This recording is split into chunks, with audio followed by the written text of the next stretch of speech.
Gusto mo kasi siguro na maayos ang lagay na. Hindi ko na maalala yung tsura ng manang. Tsaka, malamang patay na yun. Yung nabaril ko yun. Kailamero kasi. Di mo nyo ka rin katulad ng amo mo. Mga wala kayong konsensya.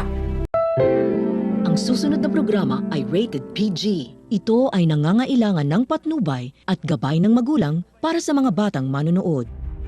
Patindi na po ng patindi ang mga eksena maging ang kaganapan na ating pagkatutukan at ating nga rin namang pagkasubaybayan dito lang sa ating pinagkakabangan at pinagkakatutukan tuwing hapon na Mami Dearest. Simula pa lang din naman kasi ito na itumari naman kasing si Emma ay naisip o may naisip na rin naman kasi itong gawin dito nga rin naman kay Jade na siya magiging dahilan na rin naman para mapatunayan din mismo nitong si Emma na hindi nga talaga itong si Jade ang kanyang kaharap at nakakausap kundi ito nga rin naman si Olive. Kaya dito nga rin naman ang gawin nga ito ni Emma dito nga rin naman kay Jade ay talagang sinigurado nitong si Emma na magagawa nga rin naman niya ito at nang wala nga rin naman kasing kamalay-malay itong si Jade na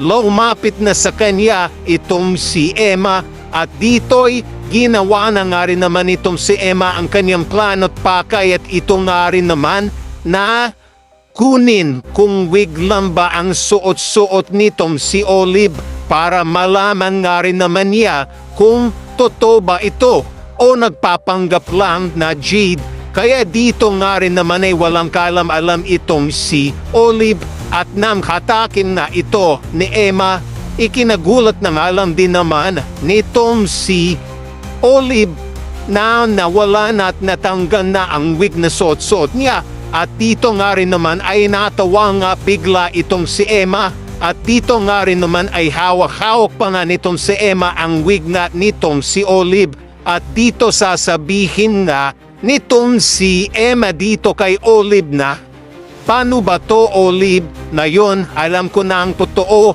hindi ka na talaga si Jade nagpapanggap pa lang at ikaw na si Olive.